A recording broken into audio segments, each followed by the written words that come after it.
Namaskar and welcome to Sales Samvad. Today I have with me Ashish Tulsian. Hi Ashish. Hey Saurabh. Welcome to Sales Samvad. So today we are going to talk about how to set up international sales for your SaaS product. Actually, I mean I've said SaaS product, but I'm pretty sure कि whatever we talk about, that will be relevant to a lot of other like non-SaaS products also. I'm sure there will be takeaways. But yes, because you're from the SaaS industry, I think there will be special focus on that. Mostly medium of communication will be English. अगर आप हिंदी में बोलते हो तो आप उसका अनुवाद कर देना बीच में for our viewers who don't speak Hindi. ठीक है ना? Cool. We'll stick to English. If the viewers are English, that's okay. Yeah, we'll stick. ठीक है, fine, cool. Okay, cool. Ashish, मेरे को ना the first thing that sort of had come to mind, a lot of questions were coming to my mind when I reached out to you. So a lot of people actually, when on LinkedIn especially, they come and ask me, what are the complexities of setting up international sales, right? I'm talking about sales particularly, but I think when they say this, उसमें marketing भी involved होता है. There is always the decision of when to go international. So I just wanted to quickly touch upon that one fact, although there can be various reasons for going international, typical ones we already know. But in your case, what was the trigger to go international? So sort of मैं थोड़ा सा, I mean, before we jump into exactly answering that, I'm going to set the context, okay? And that context is also going to come from what we do and, what led to, that international. A lot of, insights and answers that I can do later on will also drive, itself from there. So as you know, we are in the restaurant tech space. We started as a point of sale solution company, which is a billing system, for the restaurants, and then grew into, a suite of multiple products, which still focus on the restaurant space. But, our journey in India was from SMBs to mid-market to large enterprise, from small single restaurants to fine dine restaurants to restaurant chains. And, this journey was almost, I would say, between 2012, that was our starting point, and till good part of 16, and that remained focused in India. We were not really selling outside, per se. And because we wanted to crack the market, you want product market fit, you want to make sure that you're catering to all kinds of segments, you're checkboxing. But once that is done, we started realizing quickly within this journey there were times when we were actually pivoting, right? So from a small restaurant, when you go to a larger restaurant, like a 5,000 square feet restaurant in the heart of the city, your dynamics, the problem statement changes. Your product has to cater to something, very different, right? For, I'll give you a very, simple example. Hey, sorry, are you there? Yes, I'm very much there. I've just put you on a... Yeah, got it. No worries. Yeah. So let's say from when we used to sell to a small, restaurant, that restaurant owner was asking us that will they be able to do billing? Will they be able to do the basic stuff, that a billing software should do for them or the basic ERP should do for them? But as soon as we started looking at larger restaurants, they said, "Oh, billing every software does. Will your software be able to cater to our volume on weekends, right? Because on weekends we are bagged and we have 500 people, and will it be able to cater to our gigs, right?" So the problem statement suddenly changed. We realized that the promise of the product, itself changed. It's not about the pricing or it's not about a couple of features. The basic promise changed. When we went to chains, that promise changed again. And in this process, we realized that chains and large enterprises probably were our biggest, fits. We also realized that larger restaurants, even if it's a single restaurant, but let's say, they are popular and they have, large amount of sales, if the stakes are high. So we oversimplified this problem and we said, all right, a restaurant business which has high stakes and they need operational efficiency, they need, control over their theft, pilferage, etc., and, is going to be our client. And from this lens, as soon as we started looking at the world, very soon we realized that India has a very thin market for this use case. India has a huge market for a utility use case, calculator, for your point of sale system. One dal makhani, one butter naan, print bill, right? Huge market, no problem. But then beyond that, if you really need to make sure that you're going to bring efficiency to their business, that efficiency is a function of what stakes are there, right? So if you're making 1 crore a month and I give you 1% efficiency, I'm going to give you 12 lakhs a year. I can sell you a 2 lakh rupees product and you'll be super happy. But if you're making 10 lakhs a month and I give you 1% efficiency, I'm barely giving you 1.2 lakh per year, which is not good, right? And you're not going to pay me even 20,000 rupees for that, because you'll be like, boss, I don't even need it, right? So this equation was very clear. So for us, looking outside of India for the first time was very, very logical. That where are those high stakes people outside of India? Better geographies, developed markets, higher price points. So that was the inception. And the second piece was that when we were competing with the local products, we realized that the use case they were catering to was so shallow that as soon as we used to hit a valuable client, they used to point towards an international competitor. And they used to say, oh, you know what, that product has this feature. And we used to be clueless because that's not our competition. And I'm a big believer in having a very good competition to benchmark yourself to, right? Because they become your sparring partners, right? You may believe that you are in a duel and they're punching you, but no. I mean, it really depends on you how you look at it, right? I look at my competitors as my sparring partner. They are punching me to make me stronger. I can increase my endurance just because they punch me. So that became the second reason, wherein we said, you know what? Whenever we hit greatness, or whenever we try to hit greatness with product, we are pointed towards, like, the reference line goes out of India. So why not compete with them in their turf, right? Even if we lose, we will lose 10x smarter, and we may still kill, in other geographies. So these were the two earlier initial theses, because of which going outside India was like logical. That's good. There are just so many questions in that sort of small monologue that you gave. I obviously have a lot of questions around. For example, one of the questions that really it comes mainly from founders, is that one of the biggest triggers of going outside is better margins, higher ticket size and better margins. Does that actually happen because your costs are also sort of going up? I don't know whether they go up proportionally or not, but is that true for your segment, and what about other segments that you've noticed in SaaS? I would have answered this very differently. Probably I was also of the same perception, 4 years back. Not today.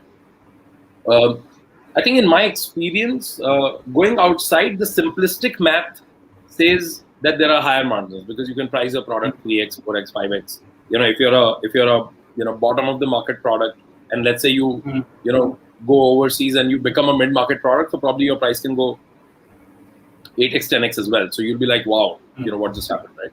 But you need to up your services, you need to up your game, you need to up your quality proportionately, right? For example, let's take example of our business, right? We're a heavy support driven business, right?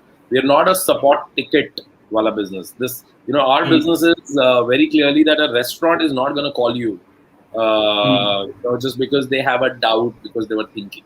They will only call you when there's fire, right? And that fire needs to, be tended to then and there, right? So a chat support or a email support doesn't work in our case. Our primary support is a call support, no matter where you are in the world, no matter what geography you are in. Now, when you look at, I'll give you an example. First customer we signed up outside of India, and that person said, I need escalation metrics. We had to Google that. Because our life was pretty simple, right? There was one support number that was being flashed on a website. You have a problem, you call them, they solve it for you, right? And when this person asked that I need an escalation metrics, we were trying to basically tell him that there is not going to be an escalation and we are a great support and don't worry. And the person was like, I appreciate, you're saying that, but I need an escalation metrics. Like, what happens if level 1 is not able to solve? And we are constantly trying to say, no, our level 1 is Superman. That doesn't help, right? Because the problem statement is very different, right? So this is like probably the lowest point, but a very, very important and a non-trivial one, right? Because the cost is suddenly high. The second is you need 24 hours. Your time zone kind of changes. Your help and support documents need a different language. You need to adapt to their language, their terminology. And their terminology bases what segment you are dealing with also changes. In your country, it's called footpath. In America, it's called sidewalk. In UK, it's called pavement, right? And you're still in English. We're not even going to Spanish, right? And you call it footpath. You lose me. Like a British guy is like, what are you, right? An American is like, what is pavement, right? I need a sidewalk. So point is that you need to also tailor your content. You start realizing these, exponential problems that your support, your communication, your creatives, your everything has to then go towards that geography. So first spike in your cost comes from there. Okay. But I will say that margins are not better. Prosperity is. So in India, when you are selling a product, and I'll define that prosperity.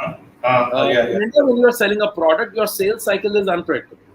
The guy, the person on the other side is thinking something, asking something else, buying something else, not telling you what is the budget, randomly bargaining with you, right? You spend a lot of time just dealing with inefficiency, dealing with uncertainty. Your funnel is never predictable, and a lot of other things, right? People are price sensitive beyond time wastage, right? For example, we have had customers who negotiated with us for 1 year plus, an existing customer who negotiated for 1 year to buy an add-on from us.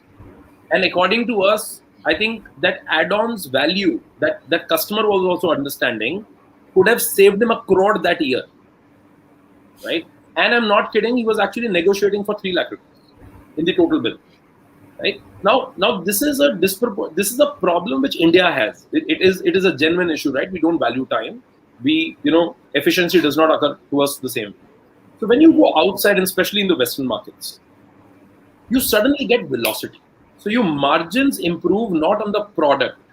Your margins don't improve on the service. Your margins get improved on the CAC and the velocity. The same salesperson is able to give you 5x sales. Even if it comes at the same margin, you're super happy, right? Your CAC improves massively. Your timelines improve massively. And every business becomes extremely prosperous if it's predictable, right? Why is world going crazy over SaaS right now? Because SaaS has some sort of predictability in a funnel. Everybody is talking about a 3-year contract or a 5-year contract or a monthly system, right? So you're able to plot and say, oh, this is MRR, this is ARR, right? So suddenly the company becomes more prosperous, your projections become better, and that's why stock markets are right now, trying to, talk about SaaS more, because SaaS is a predictability engine. You converted CapEx to OpEx, right? So without going too technical, I think outside of India, your margins don't improve. If you really want to, work in that market, you need to invest more. You need to invest in quality more. That erodes the margin. But you'll be able to sell more. You'll be able to do way more, actually. Cool. Wonderful. Good. I needed that sort of a reality check, actually, because I've been hearing a lot. So funnel brings me to the question of sales. Right? A lot of our viewers, actually, they'll be very happy when they hear something like this from you, that velocity is better, because everybody has targets to achieve, right? So the lesser predictability they have to deal with. Yeah. Right. So tell me about expanding internationally. Specifically, we'll now talk about marketing and sales. When you decided to expand internationally, how did you decide whether you should be operating remote? Do you operate your sales team and marketing team operate completely remotely? Do they have local presence? Which are your focus markets? And lastly, how did you decide whether you want to operate out of India, or you want to have local presence as well? Too many questions in that. I'll try to pick it up one by one, right? So I think number one, let's go with the first one. I think our marketing team right now currently operates remotely. Our marketing team is in India. In fact, in India also we are in Delhi, right?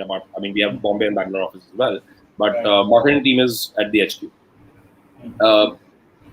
When we started looking at outside, we were very, very clear that we need to learn from the ground, right? We did not want to have secondary research, and I act on secondary research at least, right? Also because I also look at products in three different buckets, right? So you have certain products, and this is very important for, if founders are hearing this, even, salespeople who are switching domains, I mean, not the sales domain, but let's say they're going to different kind of products. There are advanced internet user products, right? For example, marketing automation products. That's a very global level playing field. Marketers sitting in Singapore, US versus India, they may still look at different metrics to, optimize, but the knowledge is not that, the differential is you can traverse that. It's traversable online. There are products like Wingify, BWO, you have a Postman, right? These are the products which you are selling to the developers. Your world is super leveled wherever you are selling in this world, right? So I don't look at it. I mean, I look at those products very differently. You don't need to go on, be on the ground for that almost at all.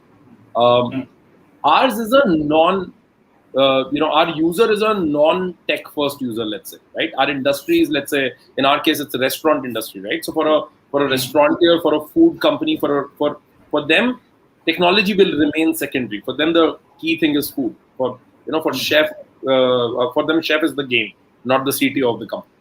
Right. Second is that what is the nature of their business, right? So in restaurants case, we also saw that restaurant is a geographically challenged entity. Right? Restaurant is a physical, is always manifested in a physical space. And in that physical space, all their good and bad and ugly is going to come from 5-kilometer radius. So in their thinking, in their approach, they also become very, very narrow, right? So they will look at some of the most global things, but they will type, so for example, somebody will type best restaurant software in Dubai. And mind you, he did not say UAE. Right. So the point is because that restaurateur is continuously Dubai, right? Everything is Dubai, right? Customer is Dubai, vendor is Dubai. So even if he or she is buying technology, it's Dubai. So we realize that local nuances we have to go and learn from the ground. We can probably cover 80% of the market fit, but we need to think local. We need to act local. We need to be there. So we always made sure that our sales teams are on the ground. So that's the first answer. Affordability is always a question, and then also how much can you spread. So what we did is that we tried both models. One model was we tried to hire people locally, and junior, early, in certain cases mid-level, and we tried to make somebody travel from India, but honestly that did not work out. And that did not work out because we used to think that it's difficult to manage, let's say, a salesperson completely remotely. That's not actually the problem. That's easy part. Difficult part is that how do you transfer your DNA? How do you transfer that thinking? How do you transfer the same respect for the product? How you transfer the same respect for the problem? Because for every problem, there are 10 products in the market, and they operate in 10 different niches. And most of the times you don't even need to compare. I'll take a global example, and that's my favorite one. In email marketing, there is a MailChimp, and there is a SendGrid, and both the companies are great email marketing companies. They are massive on scale. They are both global. Like you can literally compare SendGrid and MailChimp on every checkbox, and they will look like an equal, right? But they are two different products. They cater to two different audience, and I don't think they compete, right? So now the problem is that you hire a salesperson in a geography wherein for the first time they're looking at the problem through their own lens. Will they side with SendGrid in their head and they start selling MailChimp? You're screwed, right? And you don't even know why are you screwed. Right? So they're continuously saying, no, you know what, competition is doing this. You're trying to tell them, dude, that's not even the competition. Ignore. Focus on this. Right? But the guy is saying, but you know what, customer is saying this. So we realized that there was a DNA mismatch. It was not really about bad people, or it was not really about our capability to manage. We realized that, okay, somebody who goes and builds, and now you're also building a market which you are not a native of. You don't know anything about that market. You are not known in that market. you're also a company who has achieved product market fit in your geography, right? So I was watching Tapsi Pannu's interview one day, and she made a very solid point. The interviewer asked her that, was it difficult for you? How difficult was it for you, to create your position in Bollywood? And she said, you know what, my problem was not a normal newcomer's problem. I was already a star in South. And she said, I was being treated like a royalty in South. And when I came to Bombay, I was a nobody to the level that I was treated very badly in Filmfare Awards, etc. I was given the last row. She said, my biggest struggle was to first unlearn that I am a star, right? And then try to fit in. And that is exactly how I look at the company as well, right? So when you go from India, you are already a champion, you have a few thousand customers with you, and now you land in Dubai like a boss, and people are like, boss, not only who are you, why are you? So you have to start from why are you, right? And if you need to find your why, you probably you have to have the same DNA with which you answered the why in India first. So this was our hack. So today, I'm giving out the secret sauce, and I don't know if it's secret enough, but I think today we have certain people in our team who we know are market creators. Nice. And they literally land anywhere in the world who build ground up. And we also saw some of these people were not very good at scaling the markets. So we substitute the next one, to scale. And then also, I think our understanding of hiring local people also improve. So we understand that you need to seed the market with probably somebody who carries our DNA naturally, goes there, seeds it, hires another, local person along with them. There is no substitute to local value. And I'm talking about English geographies, non-English geographies, doesn't matter. In Dubai, for example, Dubai is a classic example, right? Every Indian jumps to Dubai like in no time, right? Dubai is a market where you can literally go around with Hindi, and you will forget that English is required in life, right? But still, you hire somebody locally in Dubai, and game changes. Even if somebody from India was able to do a great job. So for us, we learned all of this, hard way. So I'll give you the last part of the question, answer the last part of the question, which is, what is our spread? So we started with Dubai and Singapore. We started these two explorations parallelly. These were two, less costly neighbors in terms of a lot of other things. The amount of, 24/7 support, timing, etc. So 2 hours here, 2 hours there, we were able to manage it very well. We started experimenting. We also wanted to learn from two different geographies, because one of the things which I learned while scaling in multiple cities in India was also this, that when you're doing sales on ground, when your people are taking up sales on ground, one salesperson's reality is not the absolute reality. So if one person believes that, okay, this product is not fit, probably somebody else in the other city will say, you know what, this is killing, like this is awesome, right? And then you're like, one of them is like completely wrong, and you need to find that equilibrium. So we also wanted to test this with two geographies, so Singapore turned out to be bad for XYZ reasons. I'm sure from Zomato you might have some view into Singapore as well. and Dubai turned out great, but then right after that we jumped to Mexico. That was a wild jump, and from Mexico we jumped to New York. And from Singapore, we jumped to Thailand. So for us, for the longest period of time, in fact, today also, these are our 5 main areas, which is Dubai, Singapore, Thailand, New York, and Mexico City. Pre-pandemic, we used to have people all over. Post-pandemic, we pulled out people from few geographies. They continue to run those geographies from India. Mexico City, Dubai, and Southeast Asia, we still have people, on ground. But let's say Singapore and New York, we had to pull people back during pandemic. They're also waiting to go in. We right now are also in UK, but again, because of COVID, nobody has been able to really fly there on ground. But we have customers there. We developed decent amount of business for the wall to roll.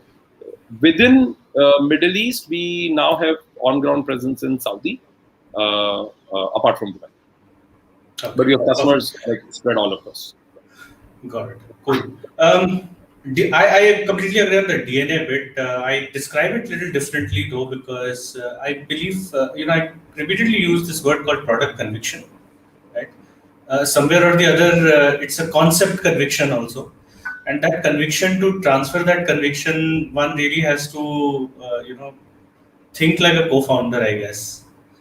I mean, the way you sort of, You're right, but I believe that even if we don't keep the pedestal high, and even if I think you're right, the product conviction, it doesn't matter whether you're thinking like a founder or whether you're high ownership or not.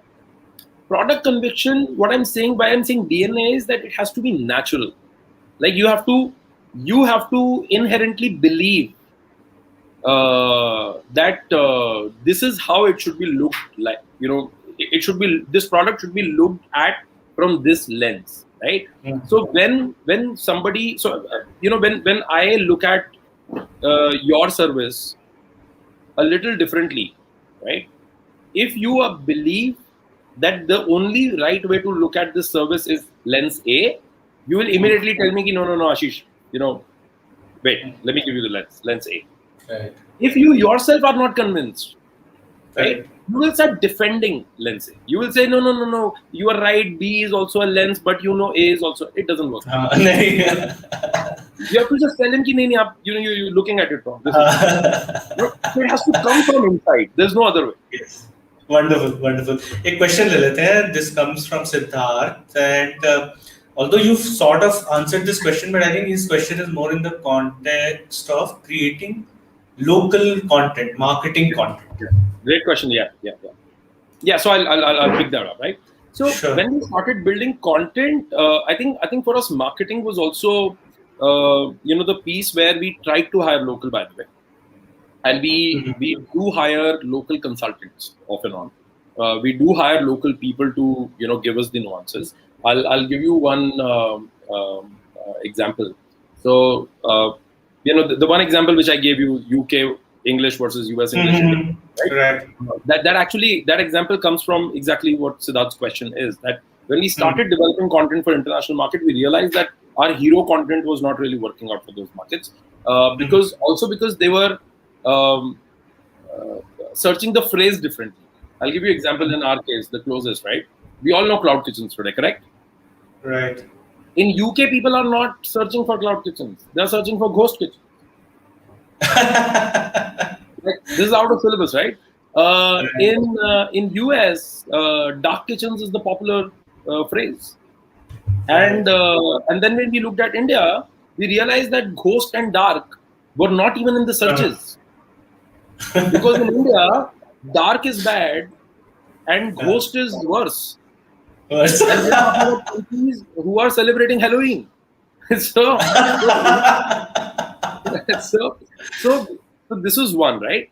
Then we basically started developing content, and we started hiring these consultants. We started looking at effectuation in a way that okay, we should not spend I cannot spend $1,000 for an article or $500 for an article, right? I will still write an article in probably $50, and I'm going to spend another $50 to hire an editor outside. So we still do that. We hire editors. We look for local content agencies, not to develop end-to-end, to fix, to rewrite, to edit. Right. Second is that we also applied the same logic to Spanish market. So Spanish is the second language in which we have full stack POSist in Spanish. We have a Spanish marketing team, Spanish implementation, Spanish support, Spanish sales. All our collaterals, everything is now produced in Spanish, apart from product translation. Our product is translated in 11 languages, so far. But Spanish is the only language in which we do rest of the other production as well.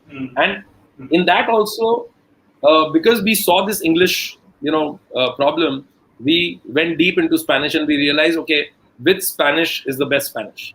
Because Spanish might have come from Spain, but all colonizers in the world actually were beaten at their own game. right? Uh, we are speaking more English than British. Right. Right. All British put together.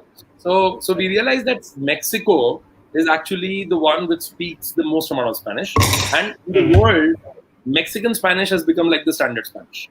Though an Argentinian Spanish and Colombian Spanish and Spanish is still going to sound different because they will use very different slangs and they will say things in a certain way, right? So we had to normalize and say, all right, who am I ignoring? Who am I working for? So we were not working for Spain. We were definitely not working for Argentina. We decided that Colombia and Mexico and Peru, Chile, etc. For most of the South America, Mexican Spanish is acceptable Spanish. So we have a team which works in Mexico, city with us, which only does Spanish content for us. And localization is very, very important here. So we localize as much as we can. I mean, from festivals to to really talking to restaurateurs on the ground. So we started talking to those people who are going to read our content, right? So one content hack in marketing, which I think continues to work with us, is that all of us are. I mean, it's a very arrogant way to think that I am going to write content which Saurabh is going to read. Very arrogant way to think about it. No, that I am going to produce content which not only Saurabh is going to subscribe, read, but he'll also appreciate. Like, why? So we basically decided that there's no point wooing Saurabh with wrong content or with the content that we think is right. Let us ask Saurabh. What does he like? What does he talk about?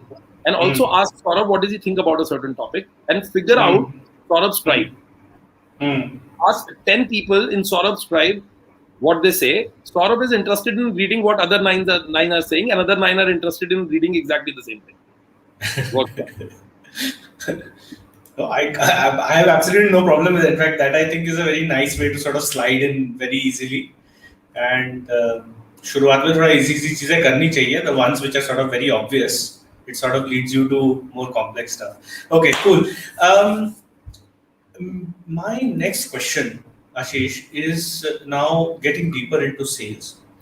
And so the question is, how different is enterprise buying overseas? And you can take examples of certain markets, let's say Dubai, and we can take one from across the globe. How is it different from India? And sort of feel free to use stereotypes, because those stereotypes help us. Let me just confirm. So you're asking how different is enterprise buying India versus overseas? Because there are a lot of sellers who are watching this and likely to watch it. Yeah. I mean, unke dimag mein ye chalta hi hoga, right? That how is it different from dealing with large enterprises in India versus overseas? So general hacks, stereotypes, whatever. So I'll I think one very big differentiator between India and outside, and I'll almost generalize most of the outside, right? Is that in India we are a very centrally controlled, culturally, right? So even if it's a large enterprise, it's going to be the founder or the CEO or the board or the MD, whatever the top honcho is, right? They are going to retain the final yes and no. Right. Whether you are selling a marketing product, whether you are selling a tech product, whether you are selling napkins, doesn't matter, right? Somebody at the top still has to sign, and there is no concept of I have given $100,000 budget to Saurabh, and now Saurabh is going to decide for his org how are they going to spend. Right? This is a fundamental difference, right? So, for example, and I'll take US as an example that's the most relevant, at least, is that in US, let's say if a CIO has $100,000, and I'm taking like a early enterprise, right? A small or mid-market enterprise sort of example. If CIO has $100,000 worth of budget, he or she is the owner of that budget, right? And this is a very important point to understand in the sales cycle, because in India, enterprise sales cycles elongate by 2x to 3x, mostly because of this. That after the main guy who you were selling to, who you believe that if he or she is in, you are done, One day this guy gives you the blessing, you come out, you do cheers, you open beer, etc. And then there's a 9-month long wait, which you have no idea about. कि हो क्या रहा है इधर, right? So India different. That's a big difference, right? So because of this, in US or in most of the Western markets, there is very high predictability, as I said before, right? Velocity is great. So if somebody tells you they're going to close in 9 months, they will close in 10. Right? And if they close, and if they say that they have a budget of 100K, they may bargain with you to death, right? That is their call. That is a business call. But they don't need to. Let me put it this way, right? So people will be unabashed. They will say, no. I have $100,000. You are giving me 100K, but no, I want it at 90 because I need to use 10K somewhere, right? So clarity is way more. Second is that in India, that's another cultural issue.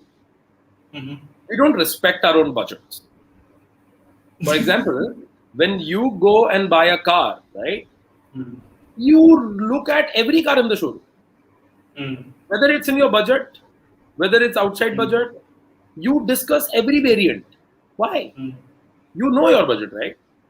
Can't you discuss shit within your budget, right? It's a cultural issue, right? So I'm relating this to you and me. At least I am that guy, right? I will look at everything. I will ask price for everything. Enterprises also do that, right? So for example, an enterprise is going to talk to us in India and in one breath talk about Oracle, talk about POSist, and talk about the bottom of the market product, which is 1/10 of our price at the bottom, right? So we are like 3x of us, 1/10 of us. What are you even trying, right? In Western markets, enterprises at least are very, very clear that they eliminate very clearly. And if you're on the table, people in your orbit will be on table, right? So you almost will be able to predict 100% that who else is on the table. That again gets you velocity because it's predictable. You know who are you fighting against, right? So you know what are your chances of win, chances of loss. You know what objections, what not, right? So I think these two will be the larger pieces. At least in our segment, I haven't seen a third, thing. These two, make up for most of the trouble. Right. Now, if I dissect a couple of geographies for you, whatever I said is for US, true for US and UK. Now you go to Middle East. Middle East is a different animal. Middle East is American or a European money with Indian mindset. So in Middle East, you will have a very Indian experience with respect to timelines. But the only good thing is that you'll have a very American European experience with respect to pay. So if somebody agrees to pay 100K, they will pay 100K. But if they agreed to pay by the end of this month, you can wait for 6. Right? So it's right? and Mexico, for example, is worse than India. If you work in Mexico enterprise market, you will start appreciating India for its velocity. You will feel that Indians are genius, right? They are like, these guys are fast. so these are those nuances that you will discover in every market only after dealing with them. And that's why I tell a lot of people that, US is not ahead of us because that market has more consumption. That market probably has lower consumption than us. It's the same consumption or lower consumption at 6x velocity. Right. By the time they you are buy faster at making. Right. So obviously they make faster decisions, and I guess that says a lot about the sophistication of the buyers, right? So which, in a way, I think that's a great takeaway for people in sales. I'll also talk about the startup, how it is different. If that Sure. Please. Yes, very important. I think in India, when you sell to Indian enterprise, you can get away with a lot of bullshit. You don't need to demo. You can talk. You can build relationship. You can save somebody's ass. They're your friend. It goes through. most of the Western markets, enterprise play is not that. See, as humans, relationships work everywhere, right? But in India, relationship can, also pay for merit, right? In Western markets, it doesn't. Right? In Western markets, your relationship is going to remain great till the time you are actually great at delivery. You screw delivery, you're out, right? Second is people are extremely careful about these things, right? Your documentation has to be perfect, right? They are looking at you with you're on the microscope as soon as you're on the table. And it's heavy on documentation. Every promise is documented. So in no Western market, we have had a case where somebody came back to us saying, oh, you promised this, you did not deliver this. You know why? Because they take care of both sides. They make sure that every promise that they asked was documented and you signed, but it also safeguards you from somebody's assumption, right? In India, we have had cases where somebody accused us one day saying that you did not deliver, and we were like, but where did we promise this? They said, but this is normal. No, this is obvious. I promised you 300 features, right? How are 3 obvious? I could have promised 2, right? Yes. But then we realized that it's not that Indians are demons. We realized that it's a very cultural, issue. Correct. And we started documenting it back for the customers.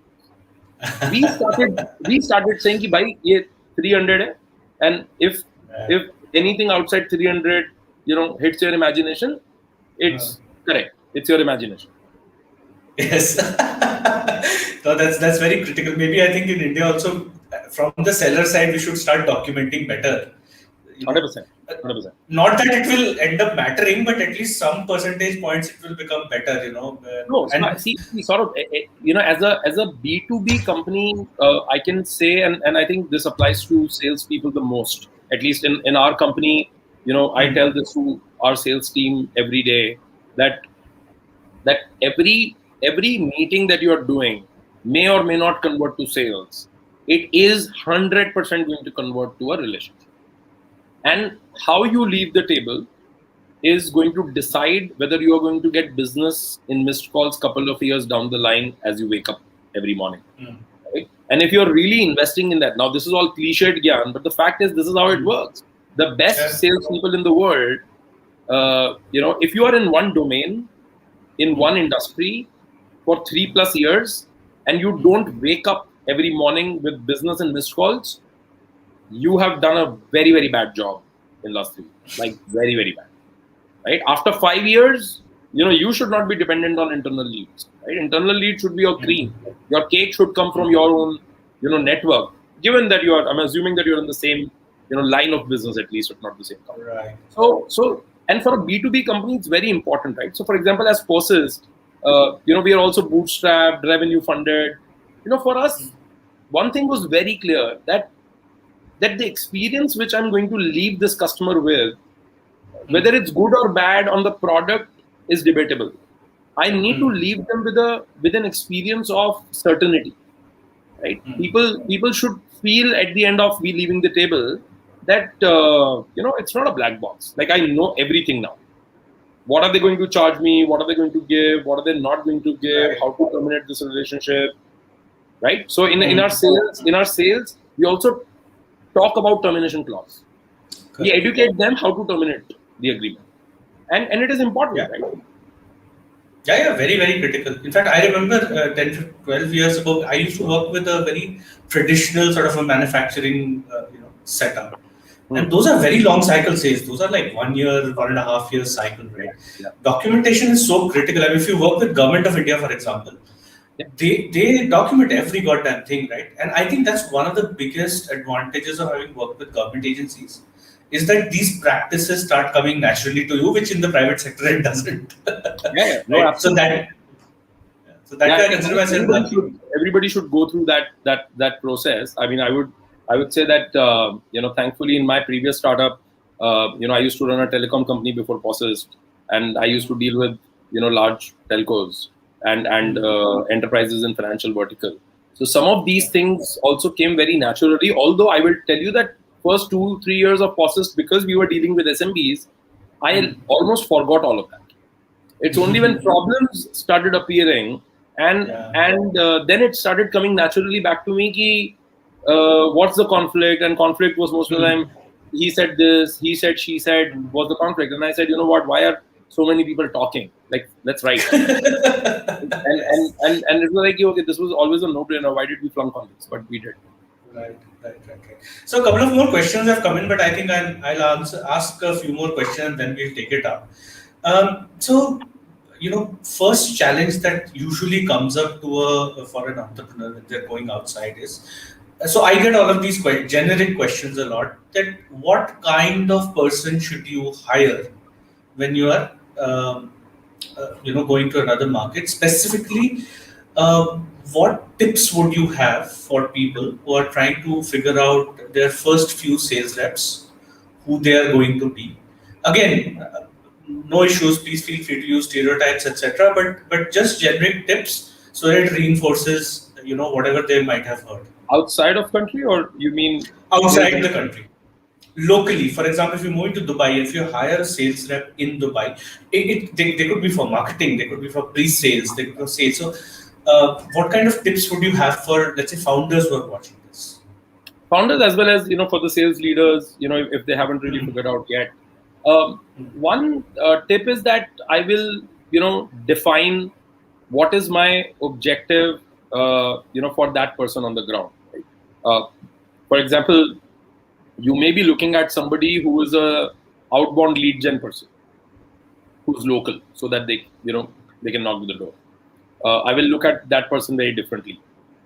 Maybe you need a mid-market or mid-level, person with X number of experience, but years of experience. But what does that experience lead to? And these are the hard learnings, by the way. We have committed all these mistakes, right? So this is not wisdom. This is lesson.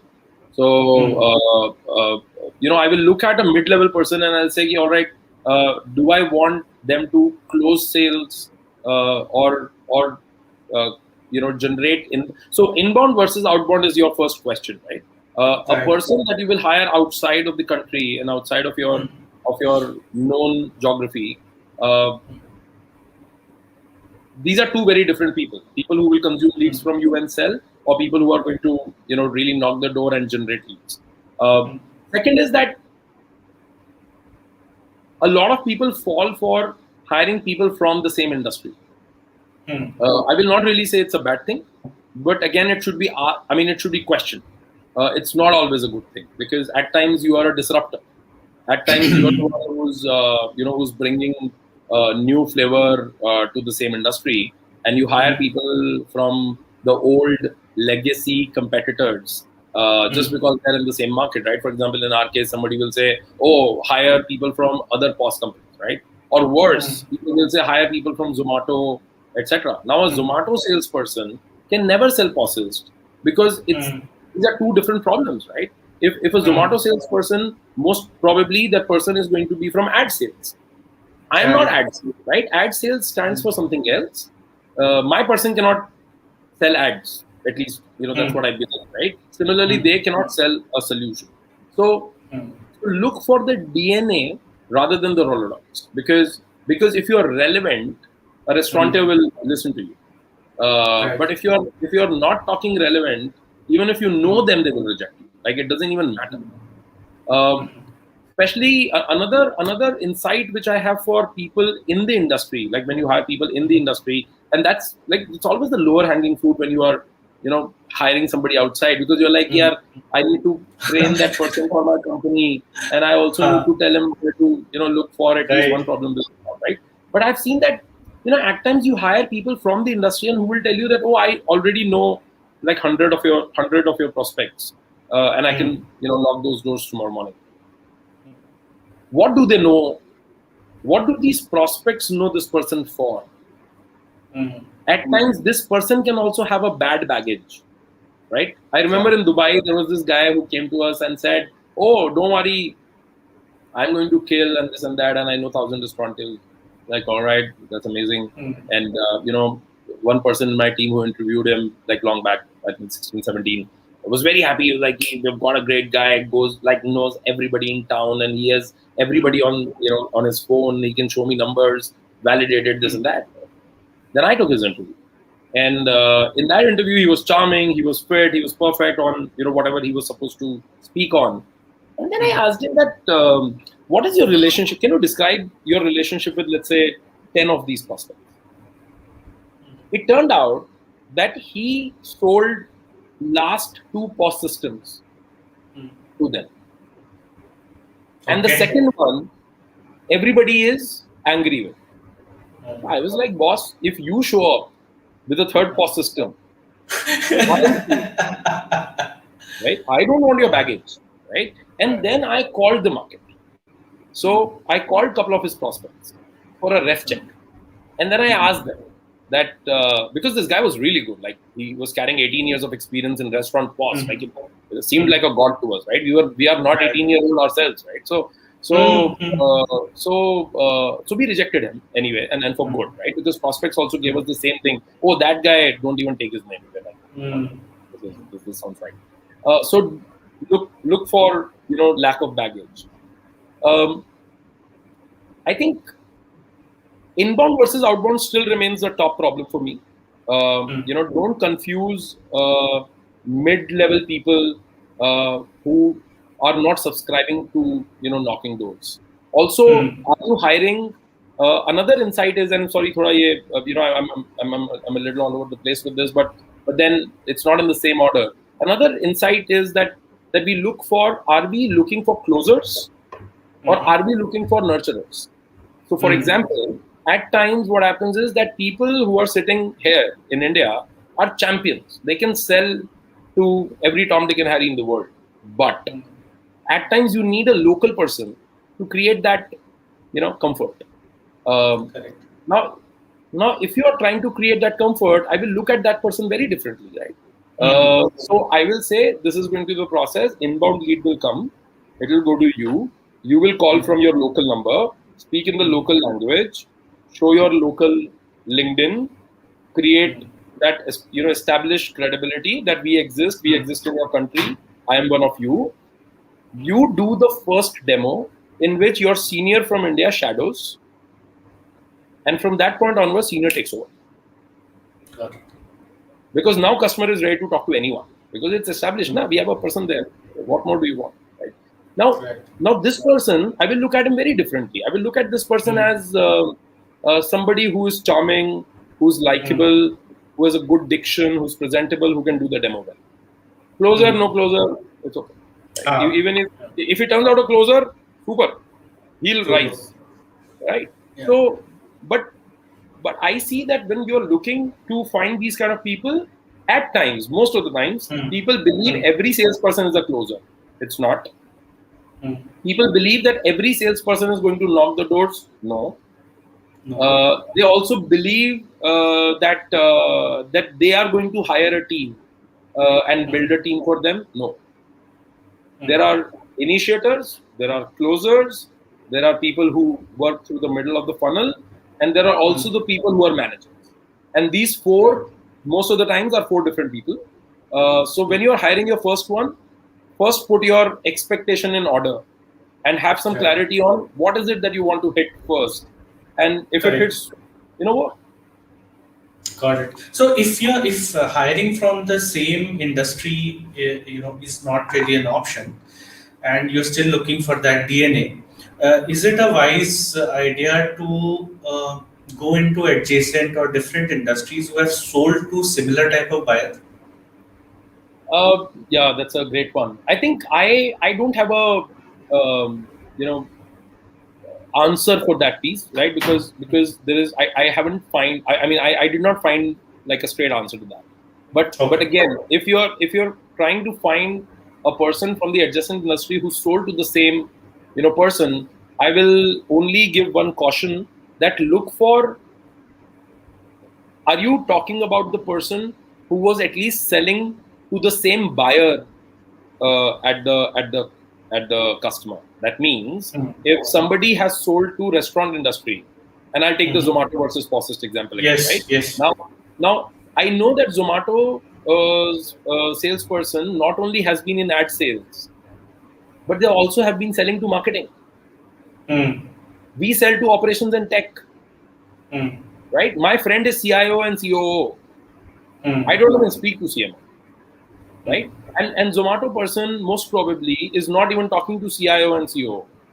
They're talking to CMO or CEO, right? So I will not really count it as an adjacent. But Agree. let's say I find somebody who was selling. In fact, we hired a guy like that. Let's say somebody is selling technology to restaurants, and that technology was, let's say, something else. He was selling servers or some random stuff, right?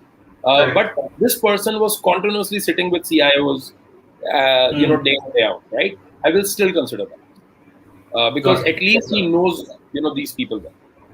Got it. I think so. This is I asked this question because I have found this trend in other industries as well. I've usually found, again, no straight answers, but people who have sold to similar buyer, right, in the organization tend to fare a little better than people who've not sold to the same buyer. Now, of course, they don't know your product. You will still have to train them on it. But that is at least one of your problem is solved. No, agree, 100%. I mean, we also look for that. That's why I said I don't have a straight answer because honestly, we haven't done that enough. But we believe in it. We 101% believe in it. For example, if I generalize it further, today I look for, in enterprise sales, I look for people who sold enterprise software of a certain ticket size and a certain quota they were carrying for a year, to similar industry. And I broaden it and I say, okay, if not restaurant, you were at least selling to hospitality or aviation. And now we have generalized it further. And now I look for vertical enterprise sales software. So for example, if you have sold to hospitals, right, that means you are also dealing with ops and tech in the hospital organization, right? You know the same, you know how to deal with them, you know what works for them. So got it. आपके पास 10-15 minute extra होंगे क्या? Sure. Okay, sure. एक question ले लेते हैं. Although this question is, you have answered this earlier. It comes from Rohit and he's asking, at what revenue level did you plan to start international expansion? You had answered this in the beginning, right? This wasn't really revenue; it was more to do with but Rohit, I can just answer this. Your US SDR cost. I think we did not have to manage US SDR cost, by the way, because as a company we have largely been doing inbound, right? 95% of our business is inbound, and even for US market we continue to do that. US SDR costs are pretty high, actually, very, very high. And before early 20, we were about to hire 2 US SDRs, and then pandemic happened. So we are yet to jump on that. And second is, at what revenue level? Yeah, at the start of this conversation, I answered that what led us to looking at countries outside. I think revenue benchmark was not our not the problem that we are trying to solve, right? So for us, it was a evolution wherein we felt, all right, these are our competitors, these are our customers, and if we need to find this kind of customers and they point towards this kind of competitors, let's go to the geography where both of these are in abundance and learn and grow. Yeah.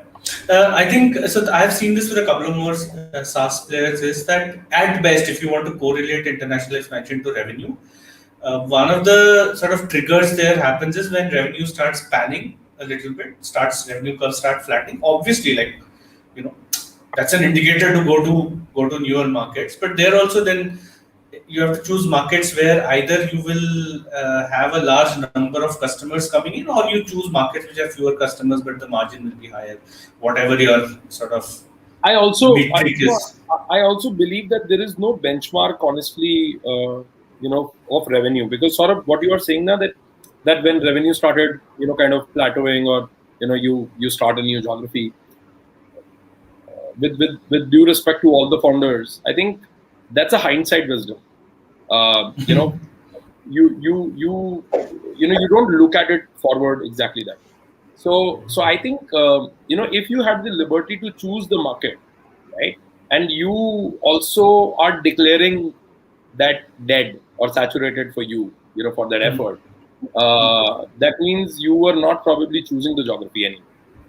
Geography was choosing, and most of the times, for most of the founders, geography chooses them. For example, I did not choose Mexico. I tried to make most out of it, but Mexico chose us. A very large deal possibility opened, and we said, all right, this is cool. This will also write a playbook for us to deal in another language, and then I basically did like research on languages in the world, and I realized that wow, Spanish is the best bet after English. I will keep Mandarin out for obvious reasons for now. So if you're not looking at Chinese or Mandarin or English, then Spanish is the third best bet. You have a large, right, and that's when I started loving colonizers, and I realized colonizers did a very, very good job. Now I look at Africa and I'm like, dude, these French guys, if they could scale this fully. Controversial बातें कर रहे हो आप. चलो, let's. Business has no business in politics, and politics has no business in business. Got it. So let's take one more question. This is very interesting question, which I have always wondered, which is, which books, online communities, resources will you recommend to founders building a B2B SaaS GTM for US market, especially in SMB? अभी मेरा तो first question ये आता है कि do founders actually read online material, या वो तो product बेचने के काम होता है? It's mostly customer marketing, right? Like account based marketing. नहीं यार, so ये question बहुत specific है. Akash, I am not eligible to actually answer this because I did not build any GTM for SMB in US. We were SMB and mid-market in India, but when we went outside, we did not start from bottom. We started from the top. So every outside geography, every outside India geography, we are enterprise to upper mid market. We don't even look at lower mid market or bottom. I cannot really answer that. But what I can say is, and if I'm guessing this right, I think the most solved problem, the most solved puzzle right now in the world is India to US SaaS SMB. And if you are horizontal, then you are home. There are tons of books, there are tons of communities.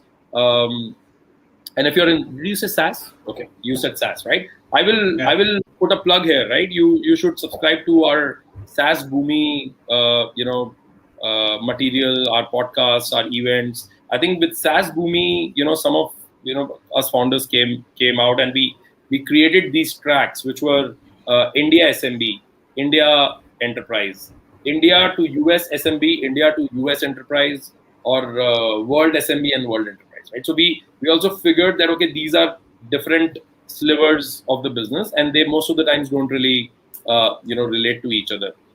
So US, I'm not probably the right guy. In our case, our US market strategy is largely large enterprise, top brand, large sales cycle, very physical, very differently driven. It's not your SMB mathematical, funnel strategy. Predictable revenue, by the way, predictable revenue is one book which I'm sure you are also aware of. But let me tell you, one thing for sure. Everybody claims that they know predictable revenue. Most claim that they read it as well. I don't think so.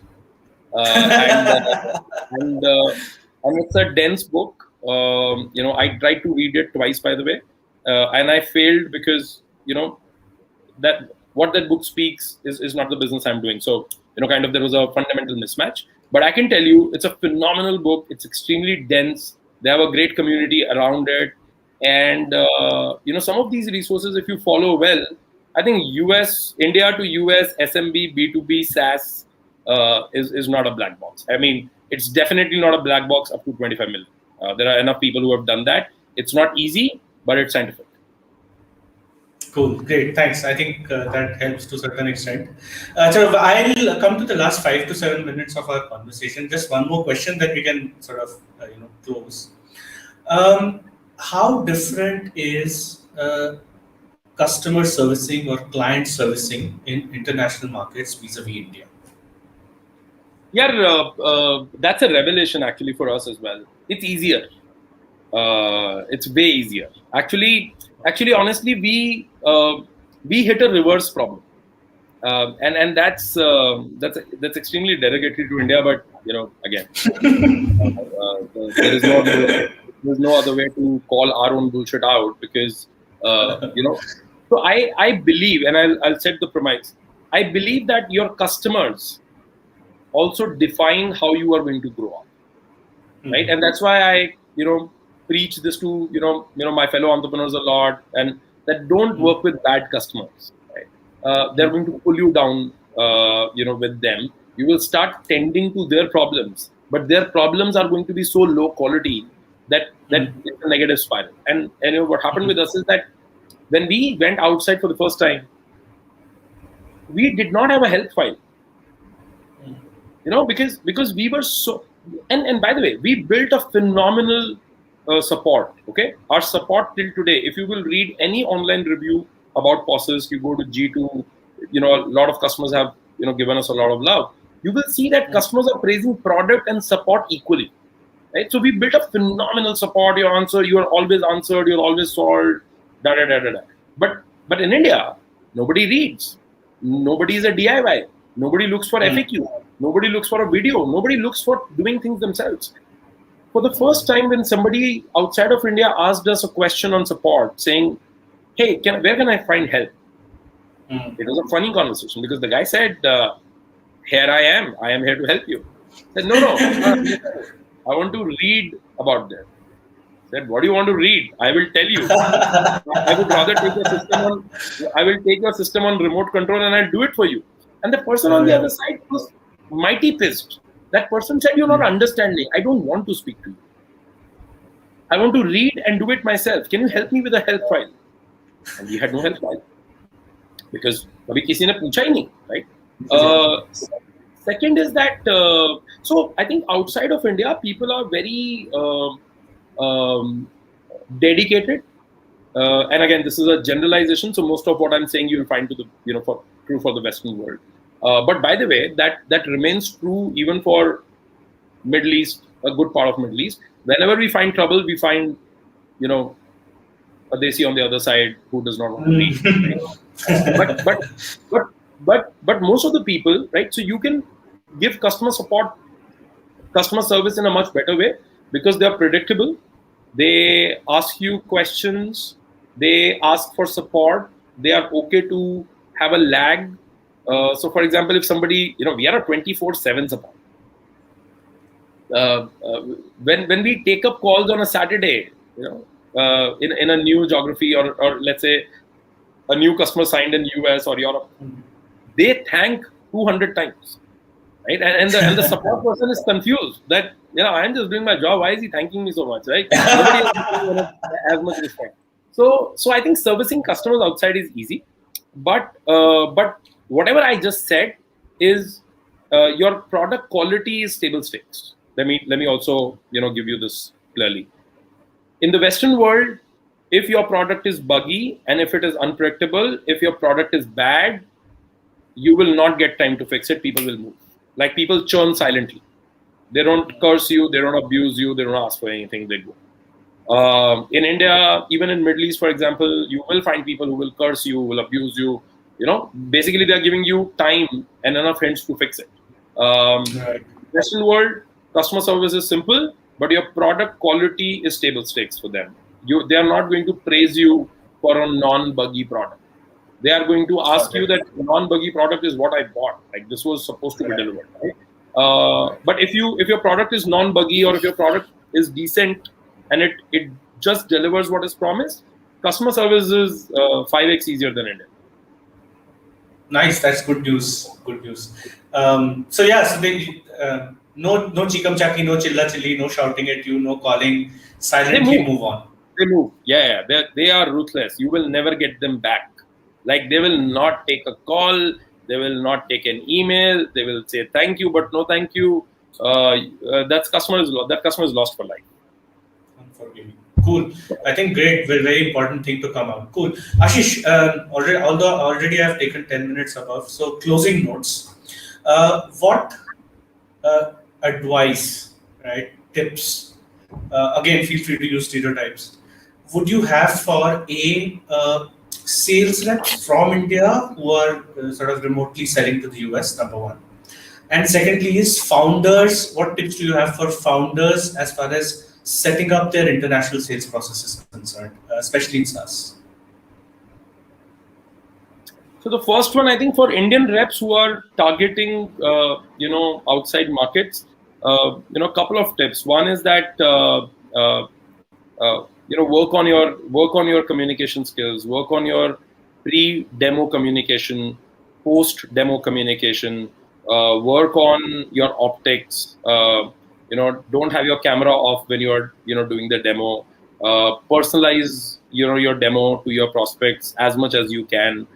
Research about them, right? These are the things which a normal American rep will do so free-flowingly that it's not even funny, right? For example, every American product demo I've taken, the person, when they make small talk with me, that small talk is also very contextual, right? They will know about me, they will know about India, or they'll know about whatever city I'm in, and they will make that small talk around that, right? And that they do it like with flair.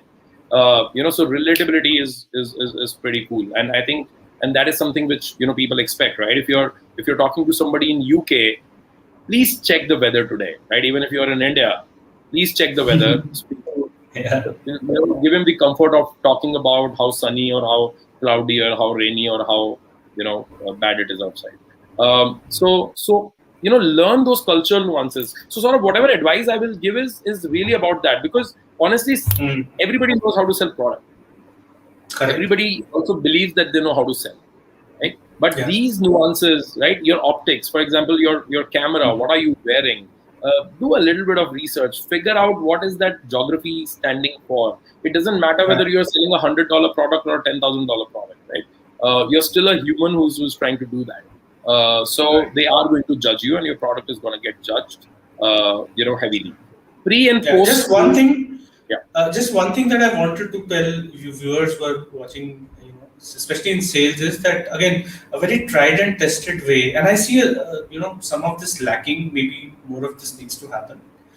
Is if you really want to observe sellers overseas, like you said, STRs overseas, how they have conversations, how they open conversations, is to actually place inquiries for international products and let them have a call with you, right? You can take permission from your company to be on the buyer side, listen in, like a fly on the wall, because observing buying process. So, mera kya tha na, I started my career in buying, actually procurement. So, you start understanding this side of the spectrum. So I think that can be a nice hack for people to just place inquiries on foreign products and then sit in through those demos and see how they do. In fact, I agree with you. And also sort of, I think my advice is also in this direction where, see, why did you ask this question? You did not ask this question about India to India, right? You asked this question about India to US. Why is this a problem? You're still going to sell the same product, right? And if an American was selling the same product, what is the difference between you and the American? Right? It's a relatability. Now, you as a company can have this inferiority complex, wherein you can say, oh wow, is that prospect second judging me, because my rep is from India, or am I the salesperson? But you can kill the judgment. No, if you kill the judgment, you're good, right? Your LinkedIn should say the country you are selling to. That's it. Those are finer. You need to basically make sure that you are relatable. You figure out, what is it that these people love, right? Do they want to see you in a jacket, or are they okay, with a t-shirt? And that matters because these people are still going to buy from you. If they had to only buy the product, they would have signed up, themselves. So my view is that whether you're selling to US or maybe, to any geography, make sure that you can create that relatability, irrespective of geography. By the way, this is true for India as well. Pre-sales and post-sales communication is very, very critical. It actually helps you stand out.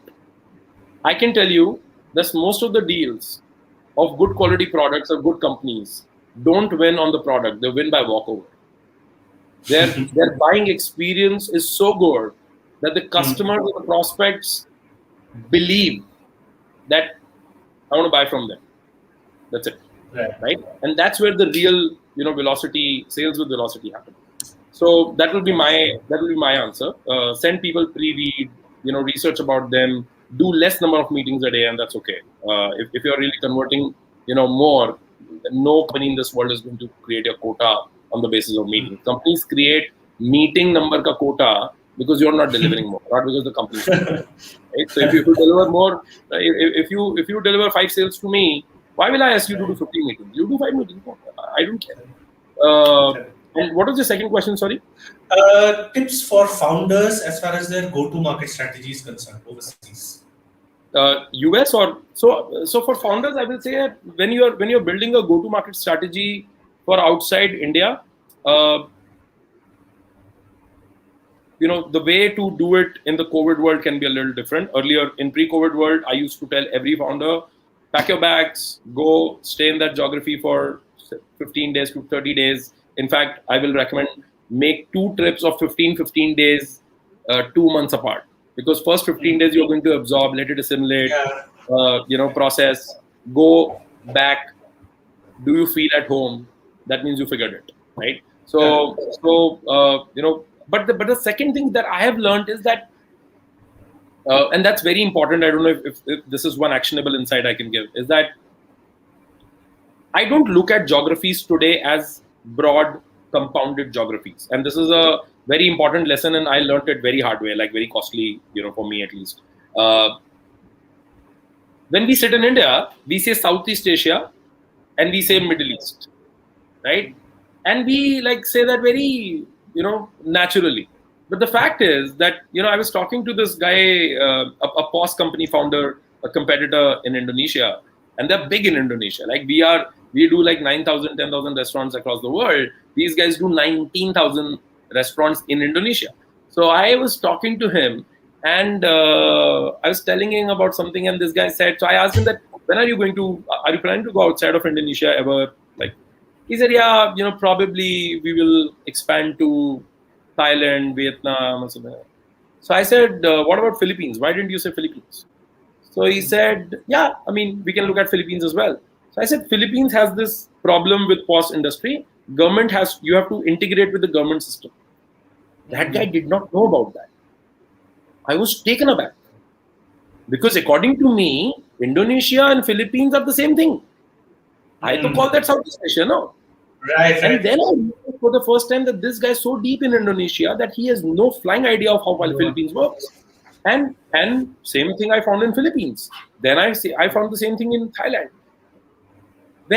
So now I look at geographies in homogeneity, right? How homogeneous the geography is. For me, Southeast Asia, cracking Southeast Asia means you're talking about cracking 9 countries, which have nothing to do with each other. You can kill in Thailand, you cross the border on foot, you enter Vietnam, people will ask you, why are you? Yeah. Right? Not who are you. Right? So you need to research, right? You will get some sympathy for cracking Thailand. That's all. You'll not get any business. So one is that look for geographies, which are homogeneous. For example, in Middle East, if you crack Dubai, if you crack UAE, you will get a seat on table, in most of the GCC. You will get respect, right? So there is 80% homogeneity. But then you will land in Saudi, and Saudi will again ask you, who are you and why are you, right? They will give you 20% respect for Dubai. That is only going to be a checkbox validation. So they'll not allow. Same goes for Europe, right? So for me, in homogeneity, Europe is out, Southeast Asia is out. If you want to do UK, because you can go to all English markets, and probably that's going to be large enough for you.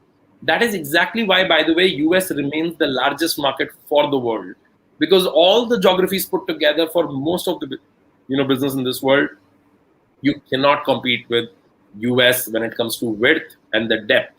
it is harder to crack that market because everybody knows the secret. So everybody is there. So you have more competition. You have higher quality competitors. You are dealing in the region of marketers. So another tip I will give is, so one is that look for homogeneity and make sure that you understand that if I crack this market or this geography or this city or this country, what does this mean, right? And if it does not mean anything to the neighbors, please don't go there. You're going to waste your time because seeding the market is going to take the same amount of effort. Second, look for, when you're looking at a new country, a large part of your you believe that a large part of your expense is going to be sales. No, a largest part of your expense is going to be marketing. And now I look at countries as a marketer's country or a non-marketer's country, and I'll explain that. Right? So, for example, India is a non-marketer's country. We are not very good at visual marketing. We are not high on that, right? Most of Indian companies are very scrappy in nature, right? They will go sell the product. Our packaging is not going to be top class. That's not our first problem, right? You go to US, you're dealing with bloody marketers, right? So if you spend 1 rupee in India and you believe that from the parity, the same click rate is 8 rupees in US. I'm sure people who are already working in US will corroborate with this fact. In actual practice, that is never 8 rupees, that is 20 rupees. You know why? Because 2.5x you have to offset because you are dealing with the best marketers in the world in their territory. Right? So you need to spend 2.5x just to beat them. Apart from doing the same, same level of marketing. So when you're benchmarking your geographies, don't look at sales salaries only. Look for what is it going to take to seed the market. Are they good marketers versus bad marketers? What will it take for me to stand out? That's going to cost you the most because it will also create that fallacy that market is large, validation is there, my PMF is there. Somehow money is not hitting me. Everybody else is making money in this market. And that will not let you die, neither it will let you prosper. And homogeneity. Don't go to non-homogeneous markets. Don't look at Singapore. Singapore is a tiny. So you can have some strategic value out of Singapore. Please make sure that you understand what is that strategic value. And if the answer is no, then the answer is no. Don't go there just for the sake of it. Perfect. Tremendous learnings. Ashish, today's episode I will have to end, but I am already feeling कि एक और episode करना पड़ेगा कभी to get deeper into these things with your permission. But I think this was awesome. A lot of viewers joined in also, and I'm sure they will keep watching it. Thank you for having this samvad with me. Please stay online. Don't go. I will end the podcast. Yeah. I would love anybody who's watching, and if they want to reach out, happy to chat as well. And thank you for the opportunity and some solid questions and thoughts. Good night to viewers. Bye.